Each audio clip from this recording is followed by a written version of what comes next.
Hey guys, welcome back to Home Theater Guru. So today we're going to be talking about the top 10 mistakes that are very commonly seen in home theater. Not only are we going to talk about the mistakes, but we're going to talk about how to fix them. And most of these make a huge impact to the performance of the room itself.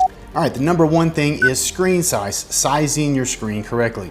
Now, we all want an immersive experience, or at least most of us do, because this is home theater, so we're trying to recreate what we experience at the movie theater. And video-wise, that comes from having an immersive image. And immersiveness is how much of your view the image is going to take up, and we call that viewing angle. So the wider the viewing angle, of course, the more immersive it is.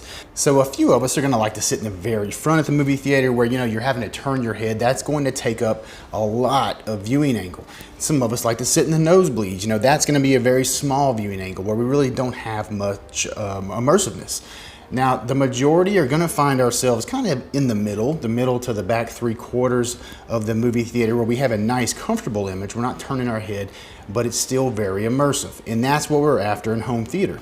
So when someone says, I have a wall, this big, how big should my screen be? That is a huge red flag. Anyone giving answers to those questions, you need to understand that you can't answer that because we must know how far we're sitting. You could tell someone they need a 150-inch screen, but they're 15 feet away.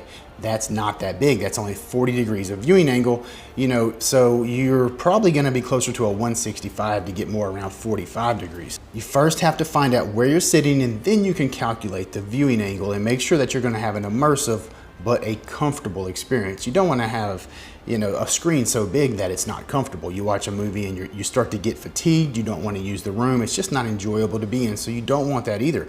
But you don't want it to be small and lose the immersiveness either. Now, if you're in a living room or something like that, maybe you have to, you have a TV, you just can't get close enough to get that immersive experience. That's okay. You have to do what you have to do. Number two is about the most important speaker in the room. Of course, that's the center channel. Sometimes in living rooms and in compromised situations, it's really hard to get the center channel perfectly placed. But, really having a center channel down on the floor is a really bad idea. For one thing, when you recline, your feet are gonna block that center channel. And also, if your mains are several degrees up higher, you're gonna have a U-shaped soundstage, and you don't want that either. Now, you may not think it's a big deal, but if you have someone talking to you, you close your eyes, and then all of a sudden they drop down to the floor and continue talking, you can tell that their voice just moved down to the floor. So whether, you may get used to it, but it is an audible compromise because it is not tied to the screen like it should be and aligned with your LCR acoustically. Now, of course, the center channel ideally is behind an acoustic screen, a woven, not really a perf. You can't get away with a perf, but you need distance away from it. We're not going to get into that in this video. But ideally, it's behind the screen. But if it can't be behind the screen, at least get it as high as possible, as close to the tweeters of your towers as possible. Try to get them all aligned. Make sure that your feet, when fully reclined, aren't blocking the center channel. Again, it's the most important speaker in the room, so we want that speaker to really shine. If you're on top of a TV stand, don't push it all the way back. Pull that front edge, even with the front edge of the TV stand. You don't want any diffraction or any type of nasty reflections coming off of that tabletop that it's sitting on top of. And also like a cubby, like if you have a shelf system or something like that, don't push it back into a cubby. If you do have it in a cubby, try stuffing everything around it, behind it, maybe with a pillow or some type of stuffing to kind of cut down on any resonance that might be going on inside that cavity. Number three, surrounds not being placed properly. And what I mean by that is you can't see them, you can't hear them. Now, I know the tolerance is 90 to 110 degrees for your side surrounds and around ear level. Now, that's what Dolby specs. You will not find any professional designer following those specs. The Studio PDF is not written like that at all. It's performance based. Of course, so is the Cinema PDF, but the Home PDF has you put them at head level. All that works great if you're sitting in a lawn chair by yourself, but with home theater, we have other people sitting next to us. As soon as someone sits next to you, that speaker's completely blocked. If you have home theater seating and you recline that seat back and the seat next to you is not reclined, that seat back blocks that speaker. If you have your speakers past 90, behind 90, as soon as you sit down, they're blocked. You don't even have to recline and they're blocked. If you use ARC's Quick Measure or REW, Remix Wizard, and you put the mic where your head goes, and then you run sweeps of that surround channel, then you sit next to it, you'll see everything from like 1,000, 1,500 hertz and up just drop down considerably, like 10, 12 dB. you lose so much output. I mean, it's just a horribly performing system. You need to be able to see those surrounds. If you can see it, you can hear it. Guys, if you need any help setting your room up, I do consults and I do full design plans. All right, number 4. So your Atmos speakers. This one is extremely common. The Atmos are not supposed to be in line with your mains dimensionally, or actually in line with them physically. They're supposed to be acoustically aligned with the mains. Now this is in everything from the studio PDF, which is performance based. They use angles, they don't use just a dotted line. And the reason is because you're a different distance from your mains. If you're 12 feet from your mains, but you're only 6 feet from your Atmos, you put them in line with each other. Your mains may be at 30 degrees, but your Atmos are like, they jump way out. They're not at 30 degrees from directly overhead. They may be 50 degrees or 60 degrees. Smear into the bed layer, you have very, very poor Atmos performance. Now there's some guys out there saying that, no one knows how the studio, sets up. They don't have a really tight requirement. They're all over the place. It's absolutely not true. They have a very, very tight window that they set their speakers, and their PDF is performance based. It has compensation for, if you raise your surrounds and rears up any, you're supposed to account for it in the Atmos to maintain separation. It's very performance based. We've got videos that go over that, and I even have a 1-page diagram that I made to help you guys lay them out quickly. And you can watch episode 48 where we break down the cinema and the studio PDFs and compare them to the home PDF, just so we can see how vastly different the home PDF is. And of course, the home PDF is trying to sell speakers. They want to make sure that anyone can make these speakers fit in their room. They don't really go over what's best.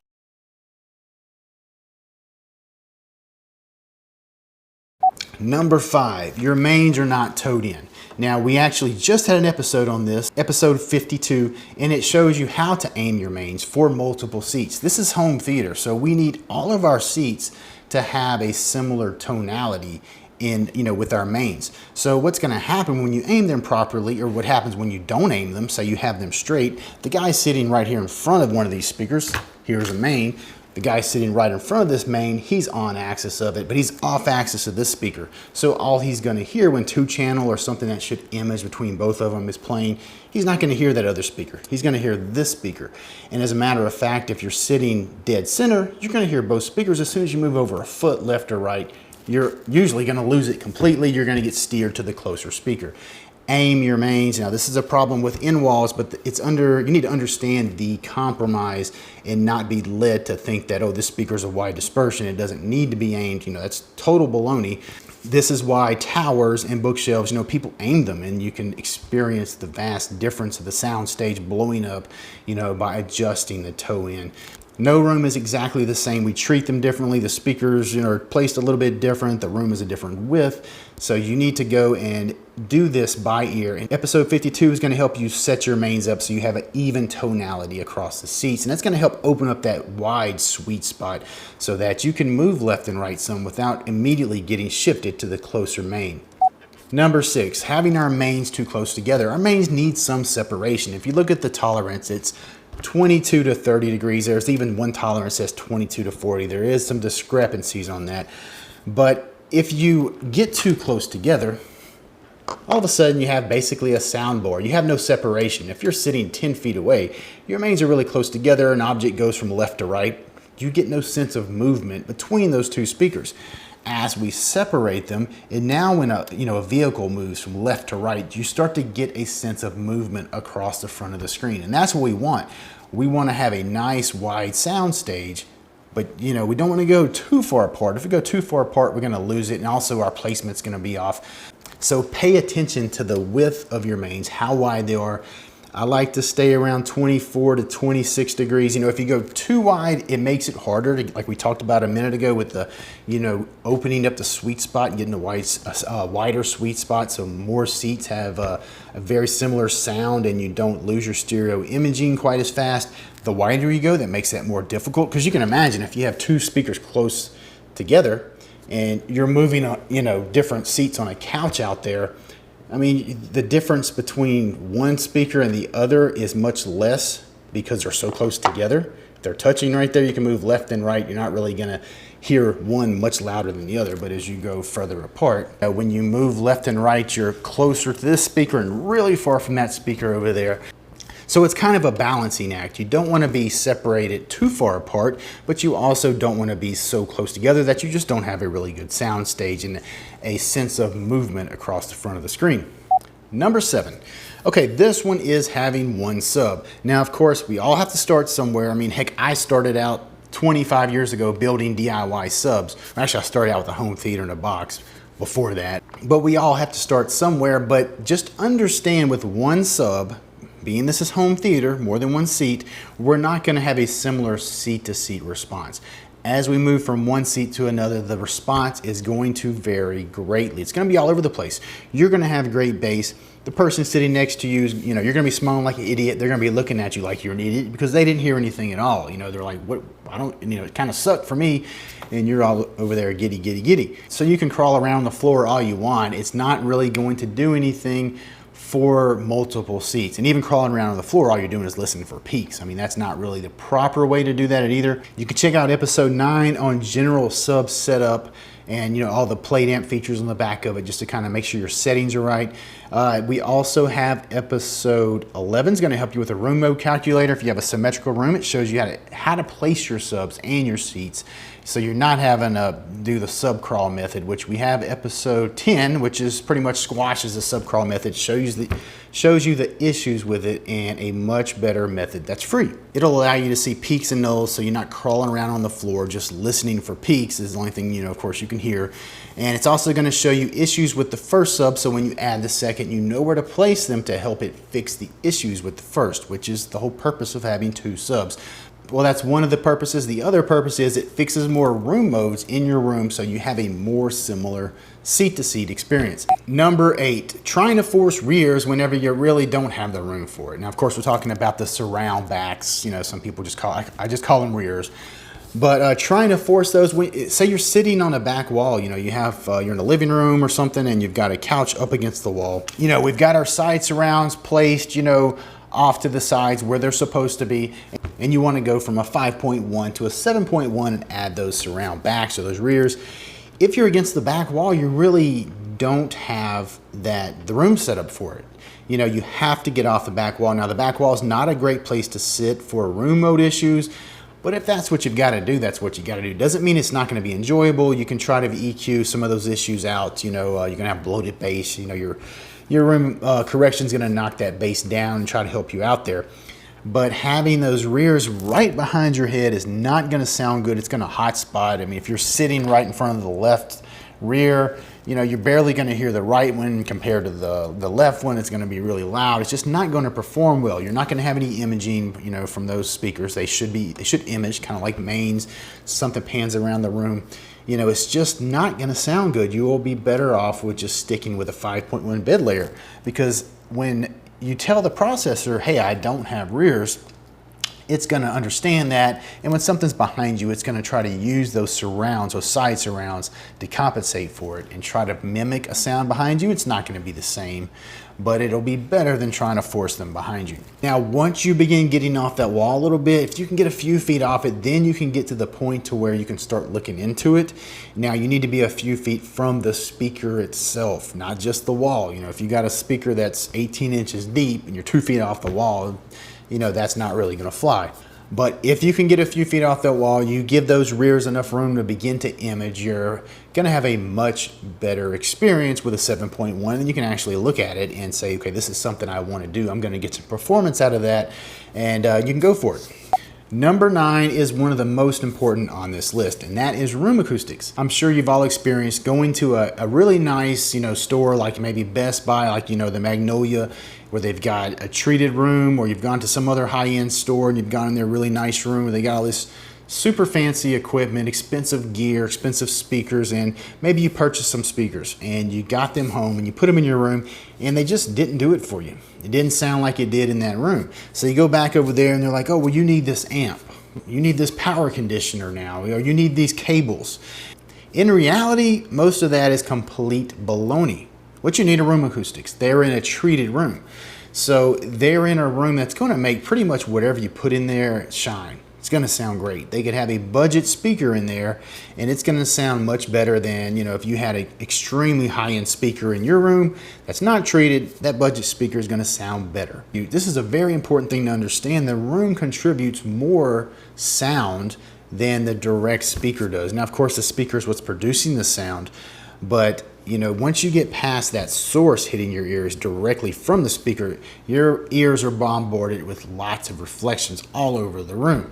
You know, kind of like if you've been to McDonald's or Burger King and you pull up at the drive-thru, they've got the block wall there and you can hear your engine bouncing off of it, you know, reflecting back into your cab. It's really loud. You know, it's the same things happen in your room. Reflections are extremely strong. They kill the vocals, they smear location. I mean, they can be very, very harmful.